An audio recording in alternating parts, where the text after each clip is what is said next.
E olha, antes da gente fazer oração, eu queria, trazer aquela mensagem que vem do coração de Deus, aquela palavra que sempre, vem antes da oração para nos fortalecer. No livro de 2 Crônicas, capítulo 20, 2 Crônicas, capítulo 20, a Bíblia fala de uma batalha que Josafá enfrentou.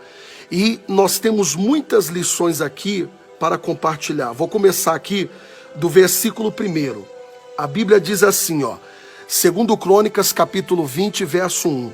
Depois disso, sucedeu que os moabitas e os amonitas, e com eles alguns dos meunitas, vieram contra Josafá para lhe fazer guerra. Você vê como é que o diabo é covarde. O mal, quando ele vem contra uma pessoa, ele não vem só. A Bíblia diz que vários povos se reuniram contra Josafá. Você sabe o que isso representa? Aqueles vários povos que se reuniram contra Josafá é o que o mal faz. O diabo, quando não tenta de um jeito, ele vai tentar de outra forma. O diabo, ele viu que aquilo que ele fez não mexeu com você, ele vai criar outro problema, ele vai criar uma situação, ou seja, o inferno se une. A doença não tirou sua paz, você ficou firme. Aí o diabo tenta trazer um problema familiar. Mas diante daquele problema familiar, você continuou firme. Ele tenta trazer um problema financeiro. E novamente você ficou firme. Ele vai criar sempre um problema para tentar nos abater. Você vê que várias nações se uniram contra Josafá. É assim que o mal faz, o diabo é covarde. O diabo, quando ele quer derrubar uma pessoa, os demônios se unem. E cada demônio vem com o objetivo de fazer algum mal contra a pessoa. Mas diante dos ataques do mal, lembre-se, o diabo, pode se unir o inferno inteiro. O inferno inteiro pode se unir contra nós. Nós temos um Deus que é poderoso. O nosso Deus é como escudo. Então, por mais que o mal se levante, por mais que o mal queira mostrar força, maior é o nosso Deus. Então, você vê que várias nações se uniram contra Josafá. É o que o diabo faz. Ele vai tentar de um jeito, vai tentar, de várias formas. Para o quê? Para atingir o seu emocional, para deixar você abalado. Não. Se a gente for ver, pessoal, já estamos um mês já. Já é um mês que a gente está aí parado, não é verdade? Um mês, que a gente está passando por esse momento, mas estamos firmes. Eu falava ontem com o pessoal da igreja, nós que conhecemos a fé, nós temos entendimento da palavra, a gente está firme. E quem não conhece? Imagina a gente sem o entendimento da palavra, como estaríamos? Aí diz mais, vou correr porque meia-noite eu já quero entrar em oração. Versículo 2, e vieram alguns homens dar a notícia a Josafá dizendo, vem contra ti uma grande multidão de Edom, da além do mar, e eis que já estão em Azazon Tamar, que é em Jeri, ou seja, estão bem perto. A má notícia vai vir, pessoal. Você vê que desde aquela época, a estratégia do inimigo é sempre a mesma, Enviaram uma má notícia, trouxeram. Você sabe que geralmente o portador de má notícia, ele cria um pânico, A pessoa, quando vai dar a má notícia, ela cria um pânico, ela fala de uma forma, que, a forma que ela fala, antes de dar notícia, só dela começar a falar, você já percebe que tem coisa ruim acontecendo. Você vê que antes de falar propriamente, da notícia, a pessoa já dramatiza, a pessoa já cria um clima hostil, e aquilo já mexe. Então, vieram trazer a má notícia. O Josafá, no versículo 3, a Bíblia diz, então Josafá teve medo. Pessoal, ele era um homem natural igual a mim e a você. Aquela situação mexeu com ele.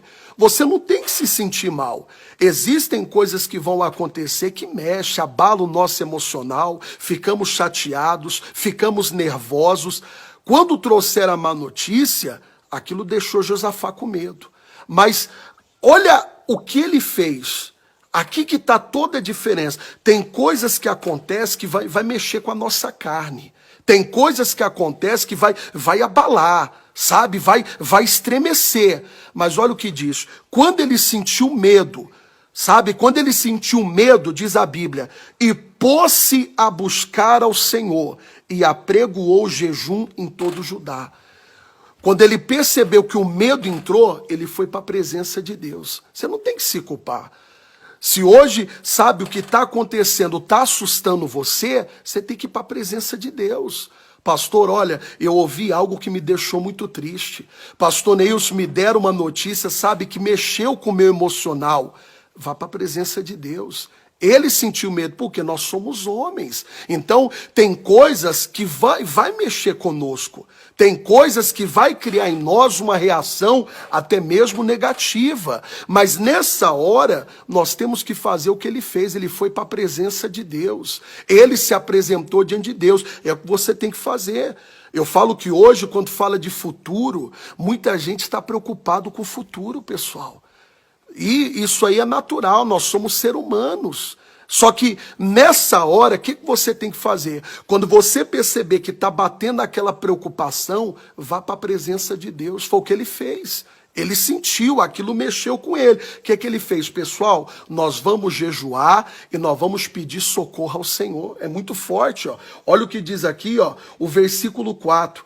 E Judá se ajuntou para pedir socorro ao Senhor. De todas as cidades vieram para buscar ao Senhor. Josafá pôs-se em pé na congregação de Judá e de Jerusalém, na casa do Senhor, diante do átrio. Então, aquela situação mexeu com ele, mas o que ele fez? Ele se levantou.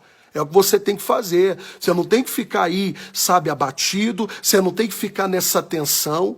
Esses dias nós temos falado muito de inquietação, de medo. Você sabe por quê, pessoal?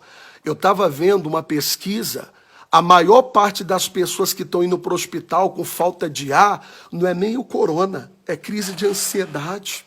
Muita gente está correndo para o hospital, eu estou com falta de ar, eu estou perdendo ar, mas não tem nada a ver com esse vírus. Isso aí é uma ansiedade, é uma inquietação que afeta a própria saúde.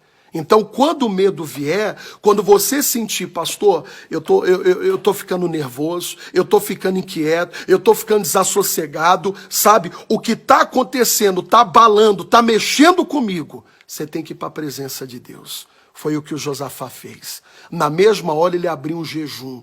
Quando ele abriu o jejum representa uma humilhação. Ele se humilhou diante de Deus. Ele se humilhou, sabe? Em outras palavras, Deus ajuda. Só o Senhor para nos ajudar a sair dessa. Só o Senhor para nos ajudar a vencer essa batalha. E é o que nós temos que fazer. Você tem que dizer, não, eu não vou temer. Quando você percebe que o medo está te dominando, você tem que começar a orar, está amarrado, eu não vou temer, o medo não vai me dominar. Por quê? Porque o Deus que eu sirvo, Ele é o Senhor dos exércitos, Ele é o Senhor das batalhas. Pessoal, Deus nunca perdeu uma batalha. Hoje eu fico pensando, a gente tem que ler mais a Bíblia. O que não falta na Bíblia são batalhas, batalhas e mais batalhas. Só que batalhas que foram vencidas. Isso que está acontecendo não vai ser a primeira e não vai ser a última. Outras talvez virão, mas se a gente tiver apegado com Deus, nós vamos vencer. O que nós não podemos é deixar o medo nos dominar. O que nós não podemos é ficar naquela tensão. Porque quando você fica tenso, quando você fica apavorado, Deus não vai poder honrar você. Aonde tem fé, não tem medo. Aonde tem medo é porque não está existindo a fé. Você sabia disso?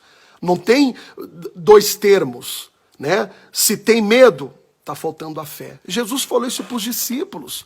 Jesus, naquele episódio que os discípulos, né, enfrentaram uma tempestade, Jesus chamou eles o quê? Sabe o que Jesus falou? Vocês não têm fé, não? Por quê? Por que Jesus falou, vocês não têm fé? Porque o medo dominou eles. Então, existem situações que vão nos amedrontar. Existem situações que vai mexer com o emocional, vai mexer com a sua carne. Mas o que você tem que fazer? Não é se prostrar, não. É ir para a presença de Deus. Não, eu não aceito, esse mal não vai me vencer, esse mal não vai me abalar, não. Por quê? Porque o Deus que eu sirvo, Ele continua sendo o mesmo Deus, Ele continua sendo um Deus grande, Ele continua sendo um Deus poderoso, Ele continua sendo um Deus que faz maravilhas, e Ele vai fazer na minha. Amém? Falta 1 minuto, pessoal, para a gente começar a orar. E a primeira oração, nós vamos agradecer a Deus pelo mês de abril, independente do que aconteceu, Deus esteve conosco. conosco. Deus esteve do nosso lado, independente, sabe, dos acontecimentos. Mas você está firme, você está aqui até agora. E nós vamos já colocar o mês de maio. Eu passei para os pastores agora o Espírito. Eu estou dizendo que o mês de maio vai ser o mês maior. Se você pegar a palavra maio e colocar R no final, vai ser maior. Maio vai ser maior, vai ser melhor. Quem crê, diga aí, maio vai ser maior. Coloca em nome de Jesus. Essa vai ser a nossa. Amém, gente? Então, fique com a palavra que vocês ouviram hoje. Josafá, quando sentiu medo, o que ele fez? Ele foi para a presença de Deus. Então, quando você perceber que você está com medo, quando você perceber que você está agitado, vá para a presença de Deus. É dali que vem a nossa segurança. Eu estava meditando, né? Deixa eu ver, acho que descarregou o iPad aqui. Mas é depois você ler. Segundo Crônicas 20. Eles não precisaram pegar na espada. Eles não precisaram pegar na espada. Foi Deus que deu a vitória. Deus vai dar a vitória para você. Você não precisa dar ideia para Deus, não. A Bíblia diz que aquela batalha, eles venceram aquela batalha louvando a Deus. Que do começo de maio até o final de maio, que você louve a Deus. E lembre-se, quando você perceber que o medo está vindo, você está ansioso, vá para a presença de Deus, vai buscar Deus, vai meditar na palavra. Aí você vai receber a força. O importante é se fortalecer. Foi o que Paulo falou. Fortalecei-vos no Senhor. É o que nós temos que fazer. Amém? Nós vamos ficando por aqui.